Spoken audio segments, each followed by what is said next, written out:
चलें, रिकॉर्डिंग भी स्टार्ट हो गई है। ठीक है, और अब हम लेक्चर स्टार्ट करते हैं। डुअलिटी से स्टार्ट करना है हमने।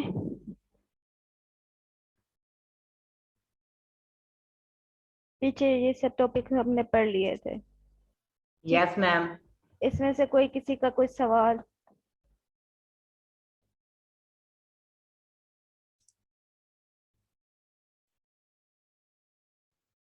कोई सवाल नहीं है किसी का?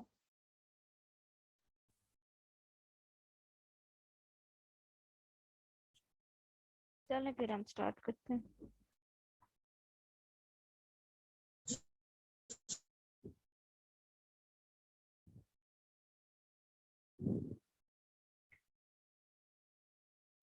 यहाँ पे डुअलिटी जो है, बेसिकली डुअल मींस यहाँ पे हम थोड़ा सा डुप्लीकेट की तरफ जाएंगे कि हम हमारे प्रॉब्लम का एक डुप्लीकेट प्रॉब्लम बनाएंगे और हम उसे सॉल्व करेंगे। ठीक है, तो डुअलिटी में बेसिकली इसी तरह से वर्क करेगी। अब इसमें कुछ कंडीशंस हैं जो हम पढ़ेंगे। अब जैसे फॉर एग्जांपल यहाँ पे एक प्रॉब्लम दे रहा है, वो कहता है अगर कोई एक कंपनी का प्रॉब्लम है और उसमें हमने प्रॉफिट बढ़ाना है, तो जरूरी नहीं है कि हम उसके टाइम मैनेज करके प्रोडक्ट की जो हमारी मिकदार है वो कम ज्यादा करके हम सिर्फ प्रॉफिट बढ़ाएं। हम उसी को ही कम ज्यादा करके उसकी कॉस्ट भी कम कर सकते हैं। ठीक है, यानी अगर हम प्रोडक्शन कॉस्ट कम कर दें तो तब भी हमारा प्रॉब्लम सॉल्व हो जाएगा, या प्रॉफिट मैक्सिमाइज कर दें तब भी प्रॉब्लम सॉल्व हो जाएगा। तो एक ही प्रॉब्लम को हम दो डिफरेंट वर्जन में सॉल्व कर सकते हैं। जो पहला प्रॉब्लम होगा उसे हम उसका प्राइमल कहते हैं, यानी उसका बुनियादी हिस्सा, और जो दूसरा हम उसका बनाते हैं उसे हम उसका डुअल कहते हैं। और इनके दरमियान एक बहुत ही कंसाइज रिलेशनशिप पाया जाता है, जो कि मतलब एक दूसरे में कन्वर्ट हो जाते हैं। इनका आंसर हमेशा सेम आता है। ऑप्टिमम जो एक का आएगा वही ऑप्टिमम दूसरे का आएगा। एरर्स भी दोनों में ही पाए जाते हैं। अब यहाँ पे कंसेप्ट के लिए आपको उसने जस्ट एक प्रॉब्लम दिया है। अब उसी प्रॉब्लम को उसने दो कंस्ट्रक्ट्स यानी दो डिफरेंट वर्जन्स में उसने डिस्कस किया। पहला वर्जन उसने प्रॉफिट के हवाले से डिस्कस किया हुआ है और दूसरा उसने कॉस्ट के हवाले से। आप इसको एक दफा पढ़ लें।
जी पढ़ लिया आप लोगों ने?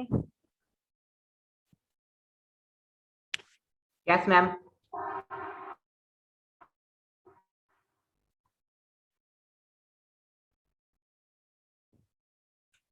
आगे वो फर्दर वैसा ही एक टाइप का प्रॉब्लम दे रहा है और उस प्रॉब्लम को मजीद प्राइमल और डुअल के सेक्शन में लेके जा रहा है। बेसिकली हम जाएंगे आगे फॉर्मेशन की तरफ कि फॉर्मेशन में हम किस तरह से किसी भी न्यूमेरिकल प्रॉब्लम को डुअल में और डुअल प्राइमल को डुअल और डुअल को प्राइमल में किस तरह से स्टेप्स में कन्वर्ट किया जा सकता है। तो पहला पहला स्टेप है कि हम अपने यहाँ पे वेरिएबल्स उसने सिलेक्ट किए हैं ये दो अलग अलग प्रॉब्लम, जिस तरह से उसने कंसेप्ट दिया ये उसी तरह का प्रॉब्लम लेके आगे चल रहा है। हम बेसिकली फर्दर स्टेप की तरफ जाते हैं कि फॉर एग्जांपल हमें कोई भी प्रॉब्लम दिया गया हो तो हम उसका डुअल कैसे बनाएंगे। ठीक है,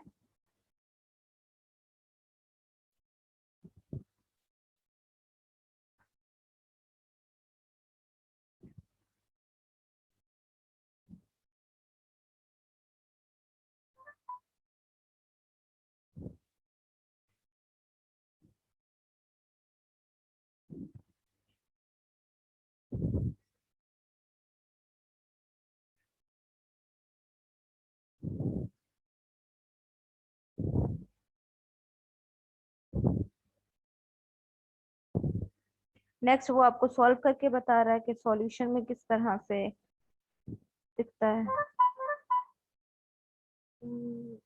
ये रहा नेक्स्ट, यहाँ पे उसने वर्किंग प्रोसीजर दे रहा है टू कन्वर्जन। हम वर्किंग प्रोसीजर साथ साथ पढ़ेंगे और साथ साथ ही उसकी वर्किंग देखेंगे। ठीक है, तो वर्किंग प्रोसीजर में सबसे कहता है कि प्राइमल टूअर प्रॉब्लम थोड़े से कंफ्यूजिंग होते हैं अक्सर, मतलब चीजों को जस्ट माइंड में रखना होता है कि उसके प्रोसीजर के स्टेप्स क्या हैं। ठीक है, अगर आपको कोई भी स्टेप भूला तो आपका डुअल सही नहीं बनेगा। ठीक है, तो सबसे पहला स्टेप है जो आपका ऑथर कर रहा है आपकी बुक में, कि वो सबसे पहले प्रॉब्लम को मैक्सिमाइजेशन फॉर्म में, ऑब्जेक्टिव को मैक्सिमाइजेशन फॉर्म में कन्वर्ट कर देता है और जो कॉन्स्टेंट्स हैं उन्हें लेस देन इक्वल्स टू की फॉर्म में कन्वर्ट कर देता है। ठीक है, स्टेप वन वो क्या करता है कि आपकी अदरवाइज जरूरी नहीं है कि आप किसी भी कोई भी अगर मिनिमाइज का है तो आप उसे कन्वर्ट करो पहले मैक्सिमाइज में और फिर उसका डुअल बनाओ, जरूरी नहीं है। ठीक है, अगर आपके पास ऑलरेडी कोई मिनिमाइज का दिया हुआ है आप उसे मैक्सिमाइज में मत कन्वर्ट करो। ठीक है, आप जस्ट उसे मिनिमाइज का रहने दो। एट द लास्ट वो क्या होगा कि वो जब आप उसका डुअल बनाओगे वो डुअल में मैक्सिमाइज बन जाएगा। ठीक है, ये डुअल में जाके मैक्सिमाइज का बन जाएगा, जबकि आपका जो ऑथर है वो एम्फसाइज करता है कि आप मैक्सिमाइज में कन्वर्ट करो और जो आपका डुअल होना चाहिए वो एक मिनिमाइजेशन का फंक्शन होना चाहिए, यानी उसका ऑब्जेक्टिव मिनिमाइज का होना चाहिए, उसके constants greater than equal to के होने चाहिए। ठीक है, कॉन्स्टेंट्स के लिए रिलेशन आप कर सकते हैं कि सबको लेस देन इक्वल टू में कन्वर्ट करना है। इवन अगर आपके पास इक्वालिटी का भी कोई कांस्टेंट आ गया है तो उसको भी आपने ग्रेटर देन इक्वल टू और लेस देन इक्वल टू में दोनों दो कांस्टेंट्स में कन्वर्ट करेंगे। ग्रेटर वाले को माइनस से मल्टीप्लाई करके उसको भी लेस वाले साथ लेके आएंगे।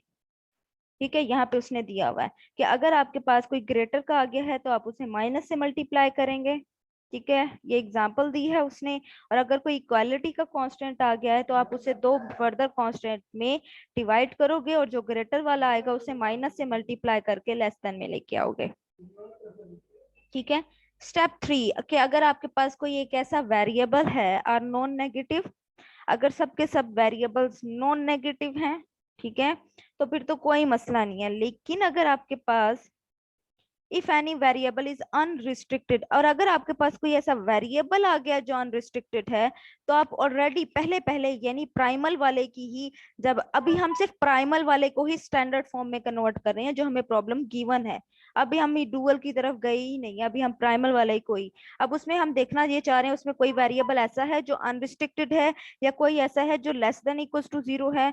तो अनरिस्ट्रिक्टेड के लिए हमारे पास कंडीशन ये है कि हम उससे लिखते हैं एक दो नॉन नेगेटिव वेरिएबल्स के डिफरेंस के साथ। फॉर एग्जाम्पल अगर x2 के बारे में कंडीशन आ जाती है कि x2 अनरिस्ट्रिक्टेड है तो आप x2 की जगह रिप्लेस कर दोगे x2 prime minus x2 double prime को, और कहोगे कि ये x2 प्राइम और x2 डबल प्राइम ये दोनों ग्रेटर देन इक्वल टू 0 है, तो सॉल्व हो जाएगा आपका। बाकी की आप ऑब्जेक्टिव फंक्शन में अगर आपका ये x2 आ रहा है तो आप वहां पे भी इसको इससे रिप्लेस करोगे और इवन कॉन्स्टेंट्स में भी इसको रिप्लेस करोगे। और अगर आपके पास कोई फॉर एग्जांपल x3 आ गया जो लेस देन इक्वल टू 0 है तो आप इसे minus x3 is equal to some x3 prime, ठीक है, और x3 प्राइम कोई ग्रेटर देन इक्वल टू 0 है तो आप ये रिप्लेस करोगे। ठीक है, ये सब काम करने के बाद उसके बाद आपने जब डुअल बनाना है, अब स्टेप 4 में हम, अब ये सारा काम करने के बाद आपकी स्टैंडर्ड फॉर्म मिल जाएगी आपको, आपके प्राइमल प्रॉब्लम की, अब उसको हम जो है डुअल में कन्वर्ट कर सकते हैं। तो उसको डुअल में कन्वर्ट करने के लिए अगर उसका वहां पे ऑब्जेक्टिव फंक्शन मैक्सिमाइज का है तो यहाँ मिनिमाइज का हो जाएगा, यहाँ मिनिमाइज का है तो यहाँ मैक्सिमाइज का हो जाएगा, ठीक है। और उसके अलावा सबसे पहला काम हमारा ये होता है सेट ऑफ डिसीजन वेरिएबल्स को चूज करना। तो जितने नंबर ऑफ कॉन्स्टेंट्स यानी जितनी इक्वेशंस इनइक्वालिटीज होंगी कॉन्स्टेंट्स की, उतने डिसीजन वेरिएबल्स आप डुअल के लिए चूज करोगे, ठीक है। उतने वेरिएबल्स आपने डुअल के लिए चूज करने हैं। फिर ऑब्जेक्टिव फंक्शन अगर आपका मिनिमाइज का है तो मैक्सिमाइज का हो जाएगा, और मैक्सिमाइज का है तो मिनिमाइज का हो जाएगा, ठीक है। Objective function in the dual is framed with the constants of inequality constraints of the primal as the coefficients of decision variables of the dual।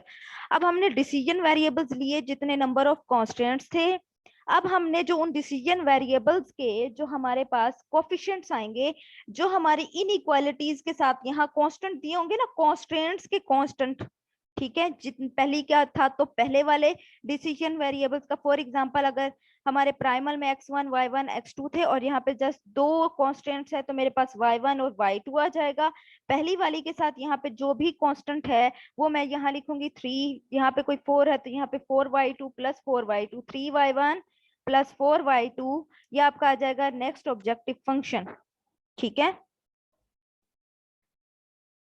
और जो आपके कांस्टेंट्स का सेट है, जो आपका फर्दर डुअल के लिए कांस्टेंट बनेंगे, वो आपके फर्दर उसके कांस्टेंट्स के लिए उसका ट्रांसपोज होगा। तो इसको साथ साथ थोड़ा सा एग्जांपल के साथ देखते हैं ताकि जितना अब तक हमने समझा है आया वो हमारे दिमाग में आया कि नहीं आया। तो यहाँ पे आपको टेबल 14.5 में पीछे आपको एक ऑब्जेक्टिव फंक्शन दिया गया था।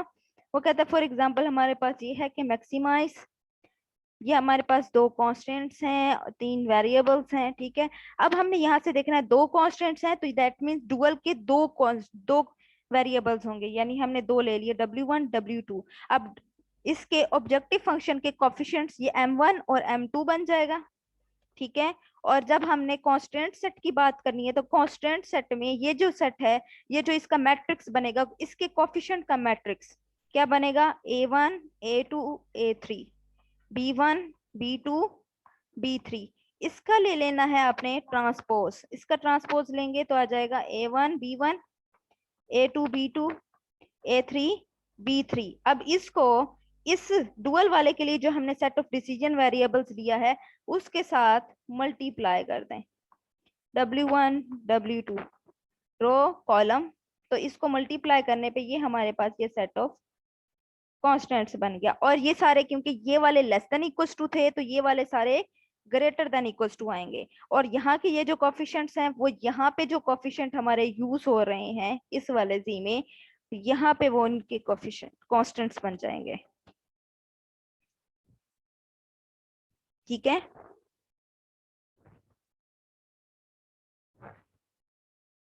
ये आगे फर्दर इसी तरह से प्राइमल से डुअल, डुअल से प्राइमल किए गए हैं। हम थोड़ा सा एक्सरसाइज से कोई क्वेश्चन उठा लें,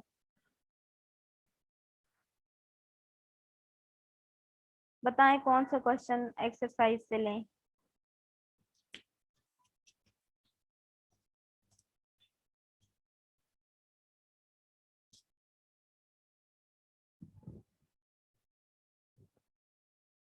बताएं जी एक्सरसाइज से कौन सा क्वेश्चन लें हम।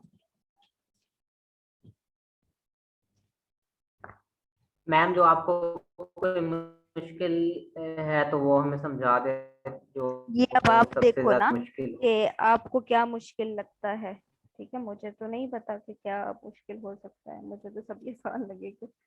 आप बताओ आपको क्या देखने से क्या मुश्किल लगता है।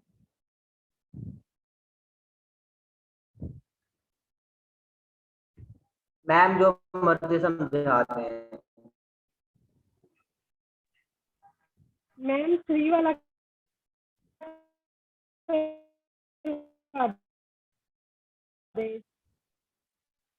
जी मैम। समझ नहीं आई, आवाज बहुत कट कट की आई है। मैम जो थर्ड नंबर पे है ना, 3 तीसरा करवा दे, क्वेश्चन, वो हमें समझा। जो अनरिस्ट्रिक्टेड वाला। रिस्ट्रिक्टेड अनरिस्ट्रिक्टेड वाला 3, क्वेश्चन नंबर 3।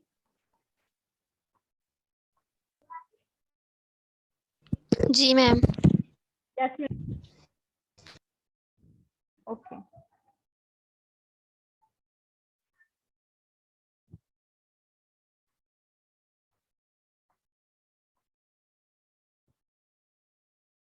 ओके जी, हमारे पास क्वेश्चन नंबर 3 में हमें गिवन है minimize z which is equals to x plus y plus z। ठीक है, उसके साथ हमें सब्जेक्ट टू दिया गया है x minus 3y plus 4z is equals to 5 और x minus 2y is less than equals to some 3। Yes. 2y minus z greater than 4, 2y minus z is greater than equals to 4 और उसके बाद x और z पे condition है कि वो greater than equals to 0 है और y जो है वो अनरिस्ट्रिक्टेड है।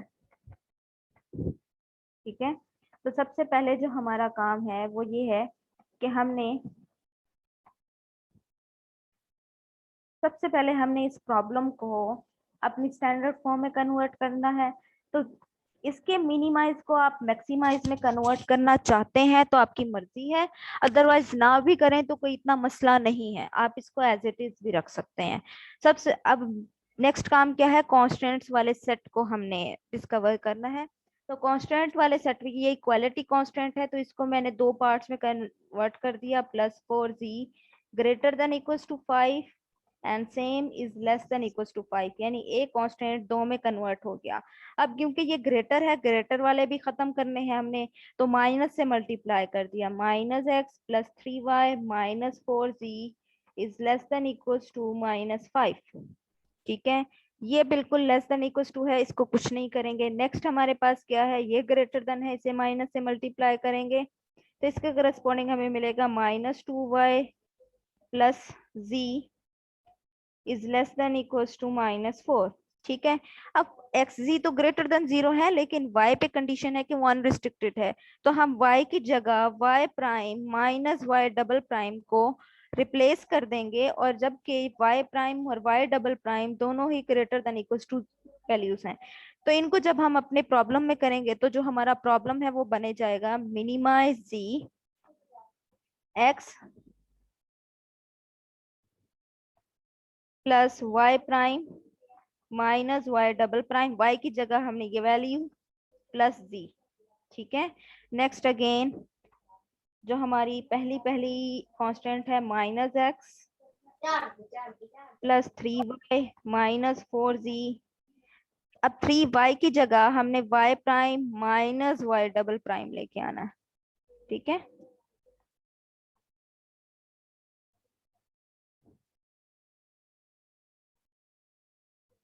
-4z is less than equals to -5, x + 3y prime minus y double prime +4 +4z और ये माइनस है sorry, is less than equals to 5। Next हमारे पास है x - 2y, तो नेक्स्ट आ जाएगा x - 2y की जगह y prime minus y double prime is less than equals to 3। Next last वाला 2 into -2y prime minus y double prime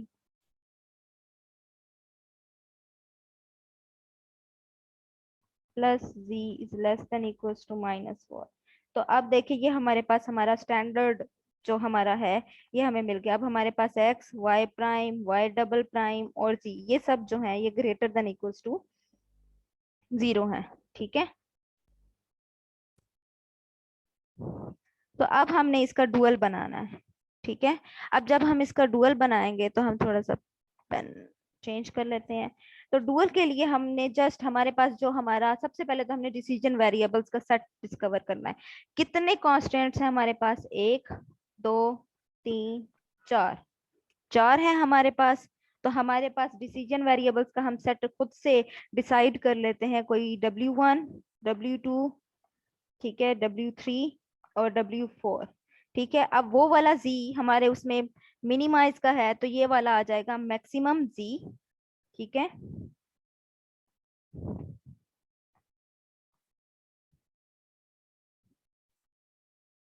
is equals to, और यहाँ पे जो कोफिशिएंट्स आएंगे इसके वो ये वाले आएंगे, ये जो हमारे इसके साथ ये दिए गए हैं कॉन्स्टेंट्स के साथ।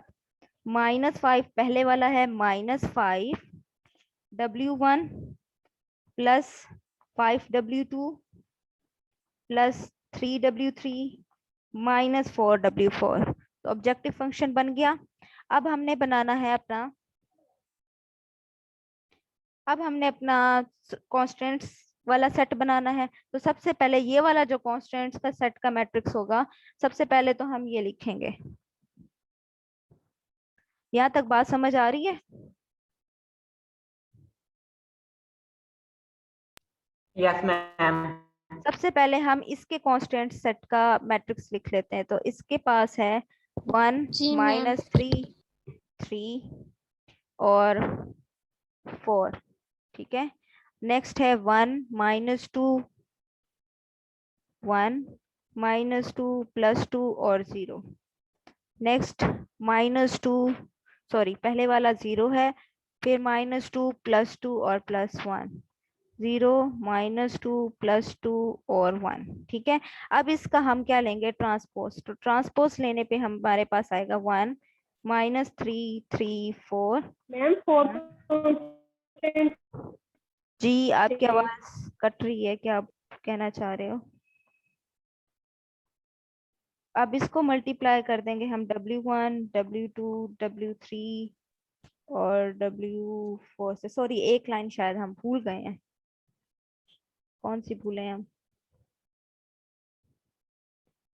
-1 +3 मैम -3 सबसे पहले वाला कौन 1 जो है? -3 +3 +4। हाँ, 1 -1 +3 -3 -4, यही भूले हैं ना?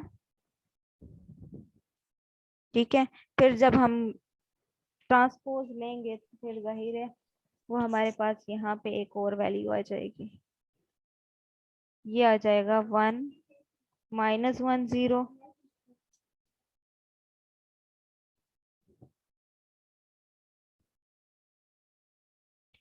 नेक्स्ट आ जाएगा 3। अच्छा, ये बिल्कुल वैसे लिखने जैसे ये यहाँ पे है, यानी हमारे पास ट्रांसपोज आके आ जाएगा -1, यानी ये वाली रो पहली है, ठीक है, और ये वाली दूसरी है। तो -1 1 1 1 0। ठीक है, अगली 3 -3 -2 -2। ठीक है, नेक्स्ट है हमारे पास 3 -3 3 2 2।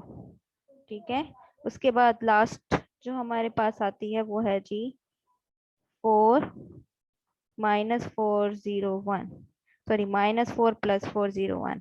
तो अब ये वाला आ गया। अब इसको आप W1 W2 W3 W4 से मल्टीप्लाई करें तो ये आपके पास आपके कांस्टेंट वाला कोफिशिएंट वाला सेट बन गया। अब इसके साथ आपकी आएगी ग्रेटर देन इक्वल टू की कंडीशन, और यहाँ पे इसके जो कांस्टेंट्स आएंगे वो कौन से आएंगे, वो जो आपके यहाँ ऑब्जेक्टिव फंक्शन के जो कोफिशिएंट्स हैं वो वहां जाएंगे, 1 1 -1 1। ठीक है, तो ये आ जाएगा हमारे पास 1 1 -1 1। इसको मल्टीप्लाई करके आपके पास इक्वेशंस आ जाएंगी कांस्टेंट्स की, और उनके साथ ग्रेटर देन इक्वल्स टू 1, फिर second 1 greater than -1 greater than equals to 1। ठीक है, अब ये आपका डुअल प्रॉब्लम बन जाएगा। अब इसमें जो W1 W2 W3 W4 है ये सब के सब ग्रेटर देन इक्वल्स टू 0 है, नॉन नेगेटिव है। अब आप अपने इस डुअल को सॉल्व करें चाहे प्राइमल को सॉल्व करें, दोनों का ऑप्टिमम सेम आएगा। ठीक है, सॉल्व करने का तरीका वही पुराना है, वही पुराना सिंपलेक्स मेथड, वही पुराना उसके एरर्स निकालने का तरीका, वही पुराना इसके आर्टिफिशियल वेरिएबल्स को सॉल्व करने का तरीका, M मेथड या फेज 2 मेथड, वो आप जो मर्जी लगाएं। इसके आगे सारी वही कहानी दी हुई है और कुछ भी नहीं है। और अगर कुछ नई चीज है तो वो यही है कि इसके एडवांटेजेस बताए गए हैं, डिसएडवांटेजेस बताए गए हैं कुछ, ठीक है, और कुछ साथ में कुछ कंडीशंस बता रहा है कि क्या क्या हो सकता है। ये कन्वर्जन बता रहा है ये सारी एग्जाम्पल में ही, ठीक है। जरूरी नहीं है आपको एग्जाम्पल में कन्वर्जन बताओ, आप डायरेक्ट भी कर सकते हो, ठीक है। अब ये डुअल टू स्टैंडर्ड प्राइमल था, ये डुअल को रीअरेंज करके हमने लिख लिया, ठीक है। यानी डुअल की जो ग्रेटर देन वाली इक्वेशंस बन रही है हम उसको लेस देन में भी कन्वर्ट कर सकते हैं। आपको पता है माइनस मल्टीप्लाई करो लेस देन में कन्वर्ट हो गई। अब वो जो एम वाली कंडीशन थी वो भी यूज नहीं करनी पड़ेगी आपको, आपको सिंपली आपका यूज हो जाएगा सॉल्व करने के लिए, ठीक है। फिर इसमें उसने प्राइमल भी सॉल्व किया हुआ है पीछे और डुअल भी। उसके बाद वो आपको विद रेफरेंस कंपैरिजन बता रहा है dual to primal and dual का विद रेफरेंस टू फॉर्मूलेशन के हवाले से कौन ज्यादा क्या डिफरेंसेस हैं, क्या डिफरेंसेस है। वो जो पीछे हमने अभी काम किया है फार्मूलेशन का वही सारा उसमें जो जो डिफरेंस आपको दिखा है वही सारा उसने यहाँ पे बताया हुआ है। अब सॉल्यूशन के हवाले से क्या डिफरेंसेस आ सकते हैं, तो वो सॉल्यूशन के एरर्स के हवाले से बता रहा है कि अगर एक का सॉल्यूशन अनबाउंडेड है तो दूसरे का डुअल का फिर अनफिजिबल होगा, अगर प्राइमल का अनफिजिबल है तो उसका अनबाउंडेड होगा। तो इस तरह से सॉल्यूशन के केस में भी इनमें डिफरेंस पाया जाता है कि अगर एक में एरर आता है तो दूसरे में दूसरी तरह का एरर आता है। इसी तरह से कुछ एडवांटेजेस और एप्लीकेशंस हैं डुअलिटी की, कि कभी कभी ऐसा होता है कि प्राइमल प्रॉब्लम इतना कॉम्प्लेक्स होता है कि हम उसे सॉल्व नहीं कर सकते, लेकिन उसका इसी टाइम उसका डुअल प्रॉब्लम बहुत ही सिंपल और इजी टू वे सॉल्व होता है कि हम डुअल की तरफ चले जाते हैं, ठीक है। एप्लीकेशंस यही है कि हम फिजिक्स वगैरह में जो करंट वगैरह का यूज हो जाता है, मार्केटिंग वगैरह के कंसेप्ट में आ जाती हैं ये सब चीजें, ठीक है। उसके बाद आगे वो इसी चीजों को जो है ना थोड़ा बहुत डिस्कस करेगा कि एक में ये एरर आ रहा है तो ये आ रहा है, ठीक है। रिजल्ट्स और इंटरप्रिटेशन आ गई, ठीक है। बस ये आपका चैप्टर यहीं पे खत्म। इसके बाद आपने इसकी एक्सरसाइज पे जाना है। इसकी एक्सरसाइज के आपने कोशिश करनी है कि पहले पहले 10 सवाल आप लाजमी करें इसके, ठीक है। 10 सवाल यहाँ से करने के बाद आगे 24 से ऑनवर्ड आपके थ्योरी के क्वेश्चन हैं। थ्योरी के क्वेश्चंस में से आपने ये करना है, थ्योरी के साथ थोड़े न्यूमेरिकल भी हैं उनको छोड़ दीजिएगा, आपने थ्योरी वाले क्वेश्चंस में ही रहना है, ठीक है। ये थ्योरी के जो क्वेश्चंस आ रहे हैं, अब इसमें हर क्लास का एक बच्चा एक क्वेश्चन अटेम्प्ट करेगा, ठीक है। आपकी क्लास होगी कोई 80 की, ठीक है। अब जब उसमें